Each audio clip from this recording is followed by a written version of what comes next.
پنځه هغه خبرې چې پیغله نجونو ته باید ونه شي. سلام، ستړي مه شئ، زموږ پښتو سټوري چینل ته ښه راغلاست.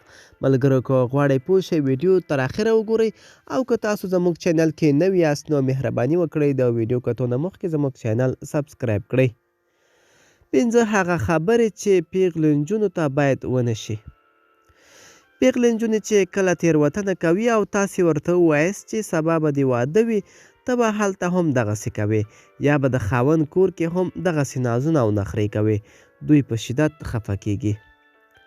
هغه نجونې چې لا یې واده نه دی کړی او عمر یې د 25 کلونو پورته دی، دوی ممکن له خپل ژونده راضي وي.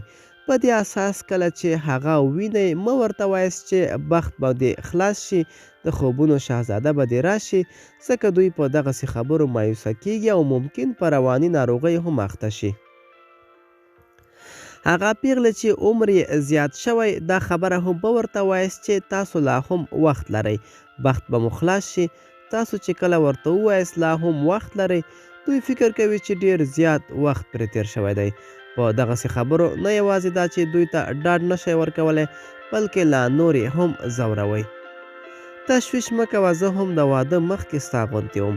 دا هم هغه خبره ده چې بل چاته یې ګټه نه رسیږي. د هر چا خیالونه، فکرونه او غوښتنې بېلې وي.